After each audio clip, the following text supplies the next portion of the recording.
The Lion and the Cows. Once upon a time, there live four cows in the forest.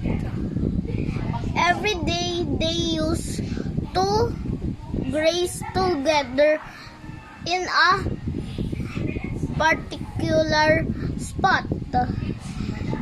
They were all friends. One day, a lion saw the cows grazing together.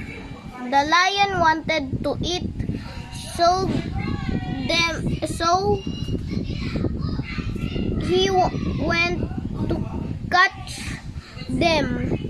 When the cows saw the lion, all of them thought was him. The lion had to run away. Few days passed, and the cow squared between themselves and started grazing separately.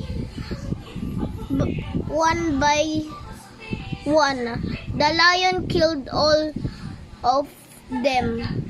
Moral of the story is unity is strength. I'm Ibo Caspel Edge Jika Alim from Grade 3 Ptolemy. Bye.